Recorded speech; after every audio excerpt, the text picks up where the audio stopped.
Muy buenas noches y bienvenidos a Signo Pesos, la economía al alcance de su pantalla. Estos son los temas claves de hoy. Listos los aportes para las vacunas. La ANDI reveló que en unas pocas horas las empresas interesadas consignaron más de 100.000 millones de pesos para la compra de las vacunas que serán aplicadas a sus trabajadores. Tenemos los detalles de este esperanzador proceso. Costoso golpe a la productividad. El Consejo Colombiano de Seguridad realizó cálculos sobre el costo económico que el año pasado debieron asumir las empresas por el contagio de trabajadores con COVID-19. La presidenta de este organismo nos contará las cifras en segundos aquí en Signo Pesos.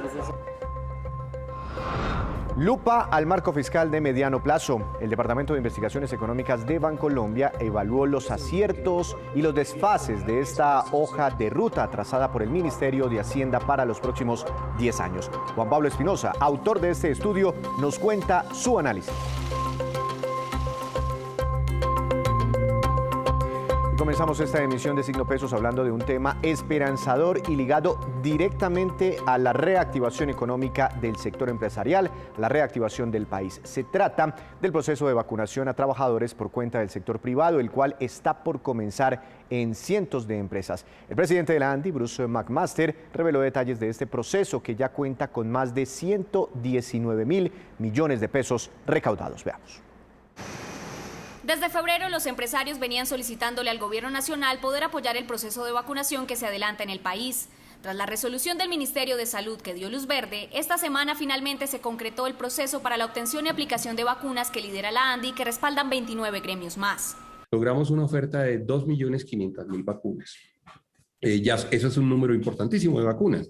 Como ustedes saben, se trata de vacunas de origen del laboratorio Sinovac, que son vacunas de doble dosis, es decir, con 2.500.000 vacunas nosotros seremos capaces de vacunar a 1.250.000 personas. 5.543 empresas se inscribieron para este plan de vacunación, el cual debería cubrir 1.750.000 empleados para que reciban las 2 dosis del biológico. Pero según la ANDI, habrá 500 empresarios que no alcanzarán a beneficiarse con este primer lote de vacunas negociado por el gobierno nacional. En esta iniciativa también se contempló la vacunación para familiares de los empleados. Dentro de este 1.750.000 personas que hasta ahora están siendo incluidas en la línea, en la lista, no están todavía los familiares de los empleados. Ahora, nos hemos encontrado, cuando hemos conversado en casos individuales, con que una muy buena parte, probablemente de los padres de los trabajadores, ya han sido vacunados por el Plan Nacional de Vacunación. Estas vacunas serán aplicadas sin costo alguno para los empleados y serán los empresarios quienes asuman el costo. Para la adquisición y traída desde China, cada vacuna tiene un costo de $18.5, es decir, $37 por ambas dosis. Y sumando los costos de logística, es decir, el manejo del biológico, la cadena de frío, la distribución y el proceso de vacunación, se eleva en $23 más, es decir, hay un costo total de $60 por trabajador. De las 10 de la mañana a las 11:40 de la mañana se han recibido en la fiducia 100.049 millones de pesos. 100.000 millones de pesos han sido girados por las compañías en esta hora y 40 minutos para poder atender la compra de las vacunas. ANATO, Asomóvil, Camacol, Colfecar, Fedegan, FENAVI, la SAG y la Bolsa de Valores de Colombia son algunos de los gremios que han respaldado esta iniciativa. Se espera que la vacunación comience la semana entrante. Y es que la pandemia del COVID-19 le ha salido muy costosa a las empresas del país. Precisamente, el Consejo Colombiano de Seguridad realizó algunos cálculos sobre esos costos para la productividad de la nación, para la productividad empresarial. Doctora Adriana Solano Luque, presidenta de esta entidad, bienvenida a Signo Pesos. Buenas noches, ¿cómo ha estado? Víctor, muchas gracias por la invitación y bueno, qué bueno poder compartir un poco de la realidad de de parte de la realidad de lo que ha sucedido en nuestro país alrededor del mundo. Esa realidad, ¿qué tanto golpeó a las empresas? ¿Tienen de pronto algunas cifras de cuántos trabajadores han resultado contagiados desde que llegó el primer caso de COVID a Colombia? Víctor, nosotros desde el Observatorio del Consejo Colombiano de Seguridad, un poco tomando los datos oficiales publicados por Presidencia de la República, empezamos a hacer un análisis del impacto de los casos de COVID en personas o población productiva, ni siquiera en edad productiva, ni siquiera tomamos población económicamente activa, sino personas en edad productiva. Y a partir de ahí hicimos algunas estimaciones bastante simples en relación con la cantidad de personas infectadas y los periodos de aislamiento, lo que nos determina que la pérdida en la productividad del país puede estar cercana a los 2 billones de pesos. Esta es una cifra que es base.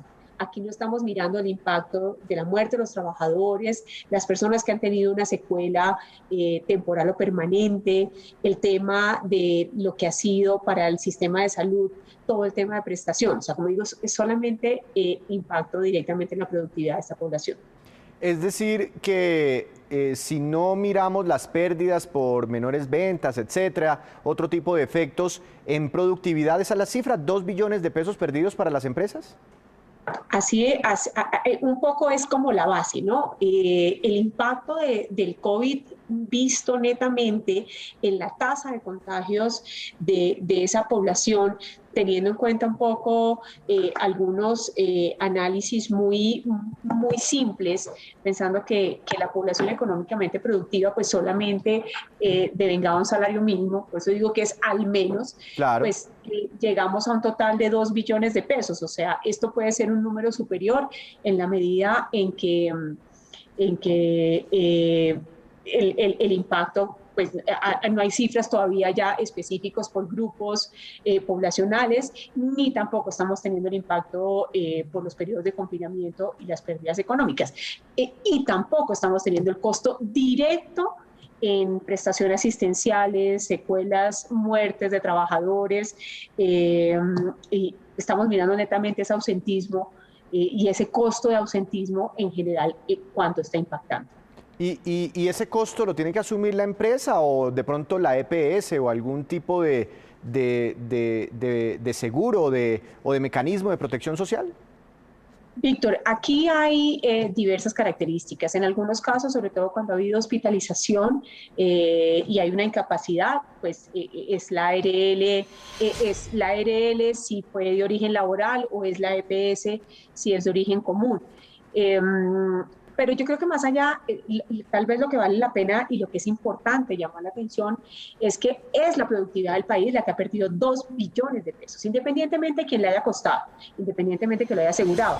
Algunos de pronto lo asumieron las familias colombianas directamente si no tienen un esquema de aseguramiento. Claro. Y tal vez es lo que llama la atención en ese sentido, en que hasta ahora estamos empezando a mirar lo que nos ha costado la pandemia. El sector salud, cuando lo miramos como un sector empresarial, porque ahí existen negocios, existen empresas, ¿qué tan golpeado se vio? Pues estamos hablando de la primera línea de la atención de la pandemia.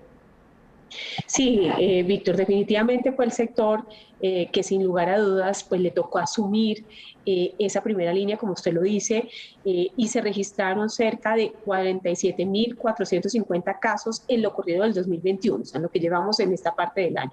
O sea, a pesar de que pues ya tenemos unos esquemas, vemos que se está mejorando frente a lo que sucedió en el 2020, pues han sido fuertemente afectados.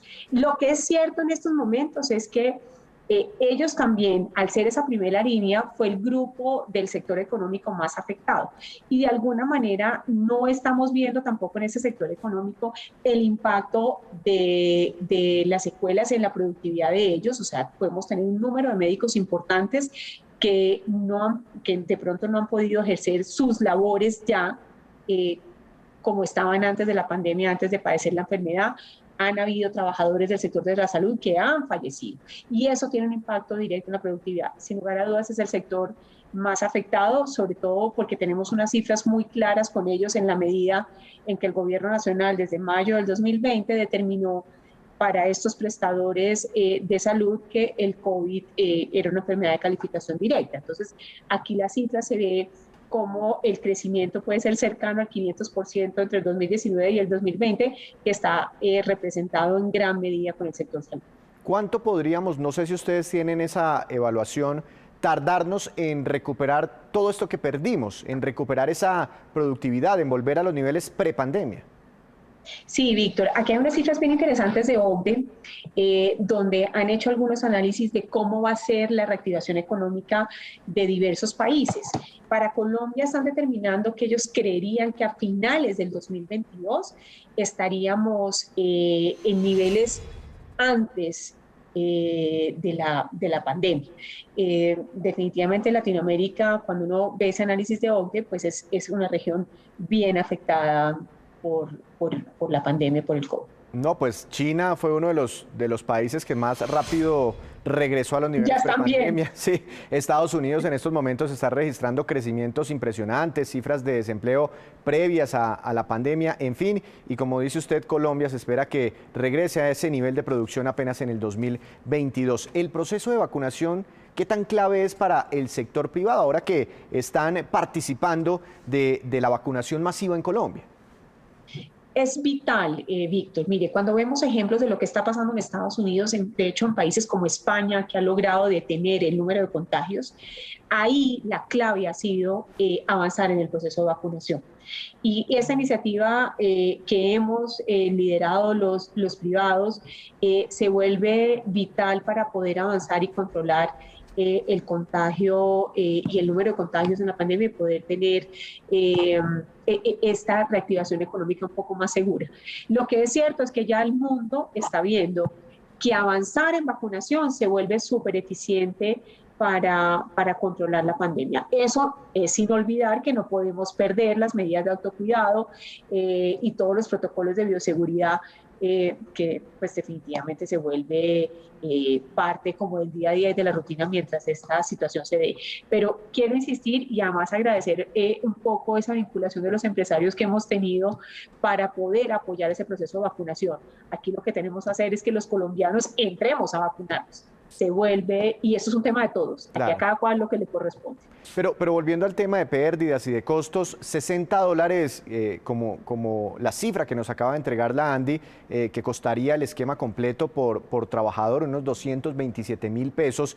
Eso es un costo muy grande para las empresas, porque hay otros que dicen, no importa el precio, lo importante es resolver esta situación, porque miremos esas históricas pérdidas de la economía, de empleos el año pasado por la pandemia. Definitivamente, Víctor. Mire, las empresas han tenido que hacer inversiones en tecnología, inversiones en adaptar sus modalidades de trabajo, crear turnos de trabajo, crear alternancias, entrar muchas de ellas a mirar hasta cómo es el medio de transporte de sus trabajadores para poder controlar la pandemia. Entrar a hacer unos programas de vigilancia epidemiológicas muy profundos para ver el estado de sus trabajadores después de que padecen el COVID. Entonces, las inversiones aquí que se han hecho, lo que han hecho los empleadores son gigantes.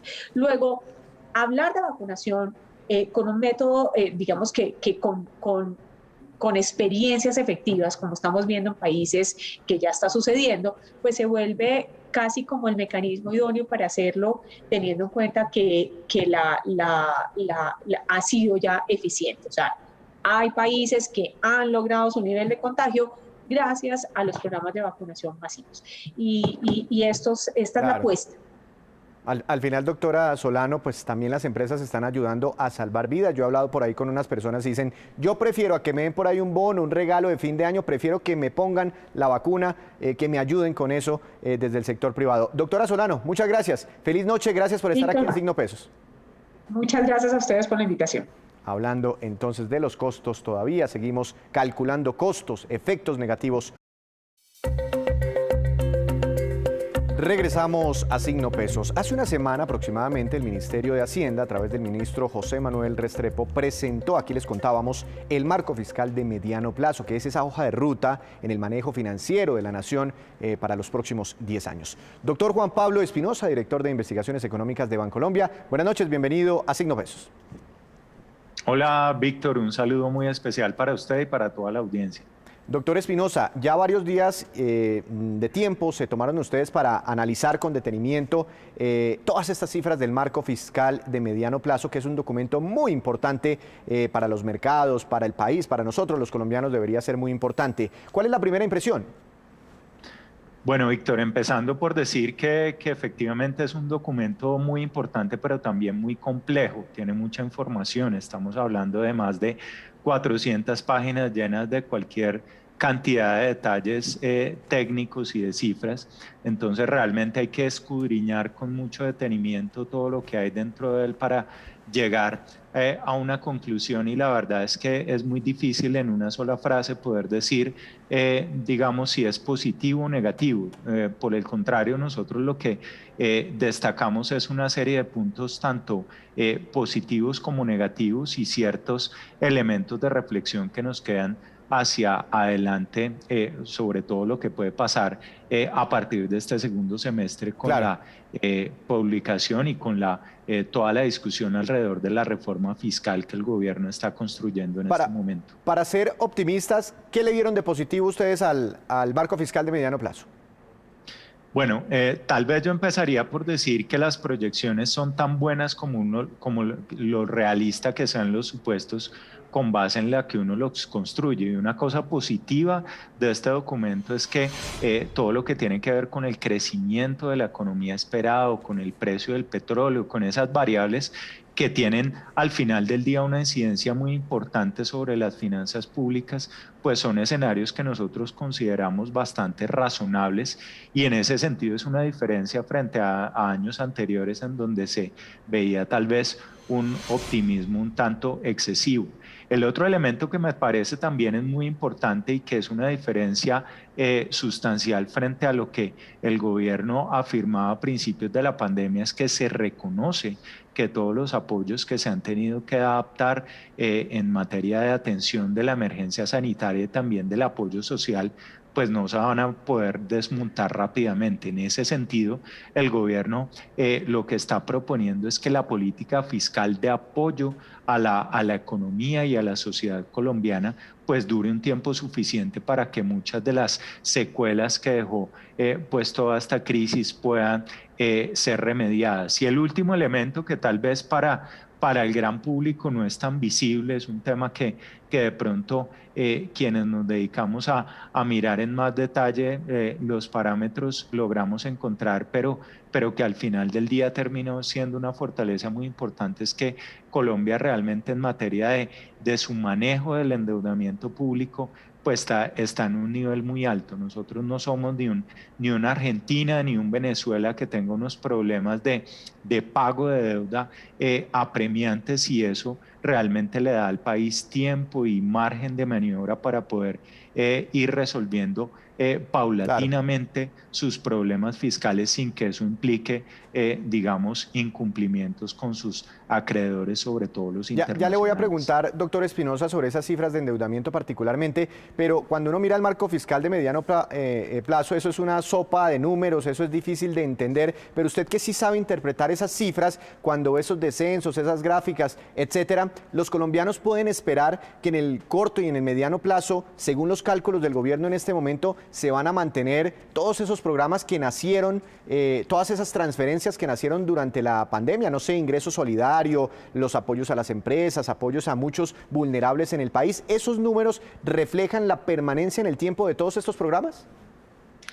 Ese es un punto clave, Víctor, porque yo creo que todos tenemos que tener claro que al tiempo que el gobierno está diciendo eso no lo podemos retirar de la noche a la mañana, la economía y la sociedad necesitan un apoyo durante lo que queda del 2021 e incluso el 2022, simultáneamente también está diciendo que todas las ayudas no se pueden volver permanentes. Es decir, que la realidad financiera del Estado colombiano pues no permite que haya programas universales y programas sin ningún tipo de límite o de acotamiento en materia de apoyo social. Entonces, en donde viene realmente la labor difícil y la tarea que es necesaria para mantener la credibilidad de los mercados financieros y sobre todo la estabilidad macroeconómica, tiene que ver con que a partir del año 2023, en donde ya esperamos que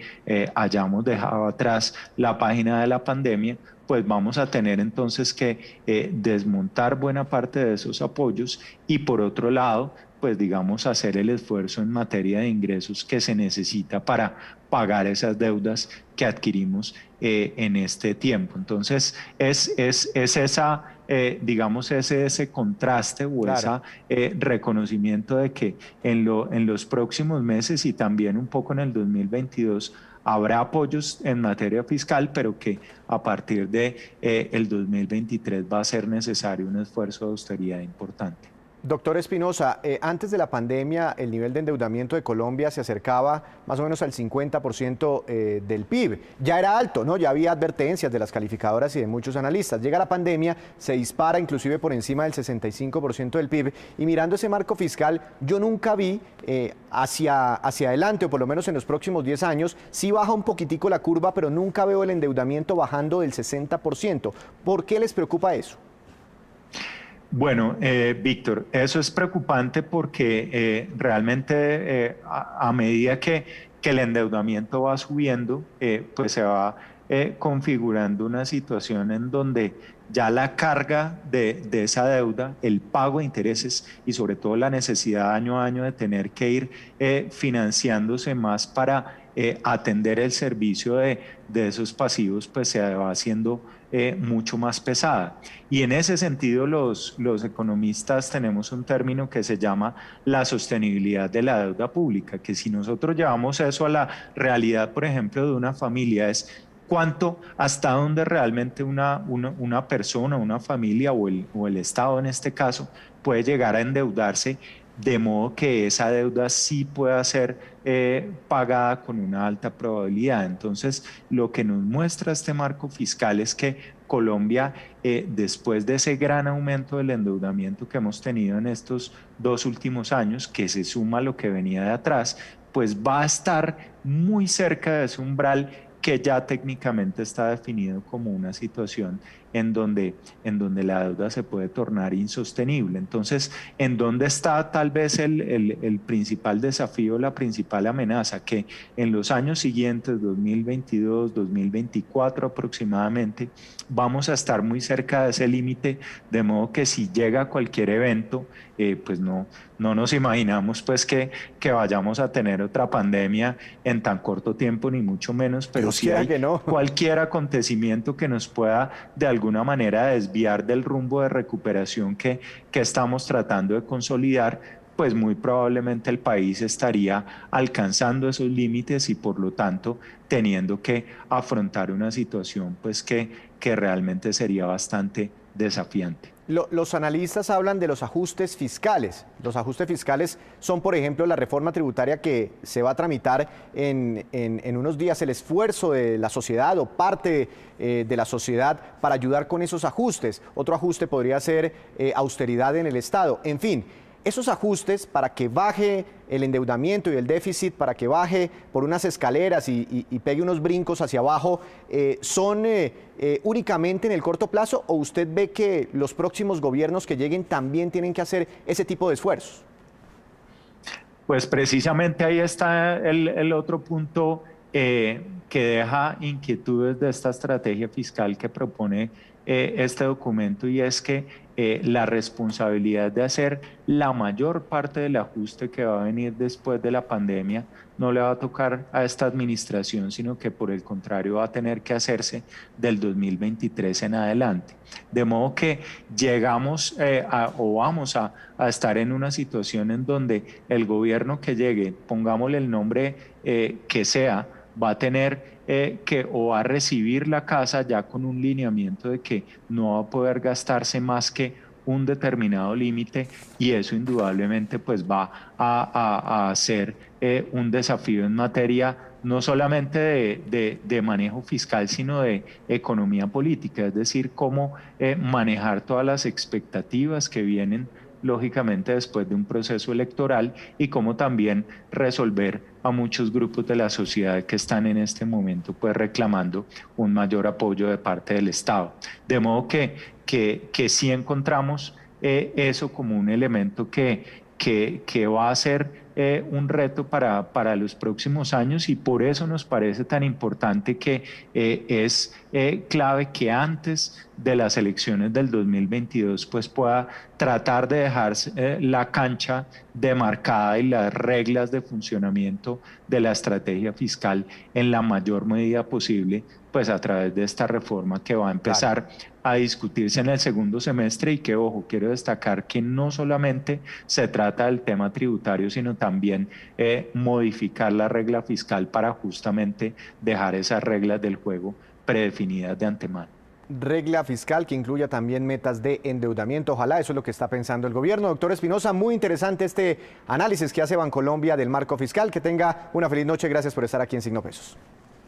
Con mucho gusto, Víctor. Gracias por la invitación y feliz noche para todos.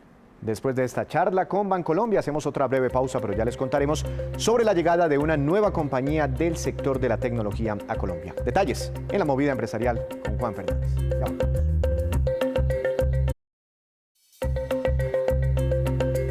Y regresamos a Signo Pesos con esta que es la cifra económica del día. 27,58 puntos porcentuales y corresponde al índice de confianza del consumidor registrado en mayo de este año en las 23 ciudades donde se realiza esta medición del DANE. Cayó 3 puntos porcentuales frente al mes de abril.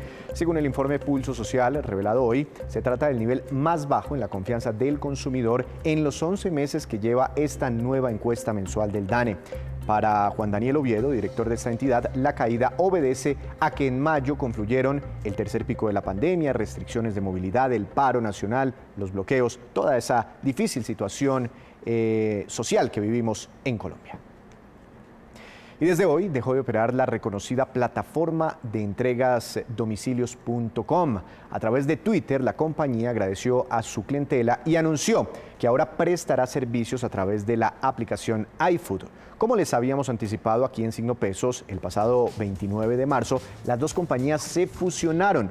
Domicilios.com era de origen colombiano, mientras que iFood es de origen brasilero. La operación busca convertir a iFood en la aplicación preferida para pedidos y entregas a domicilio. De hecho, iFood es hoy por hoy la app más descargada en su categoría.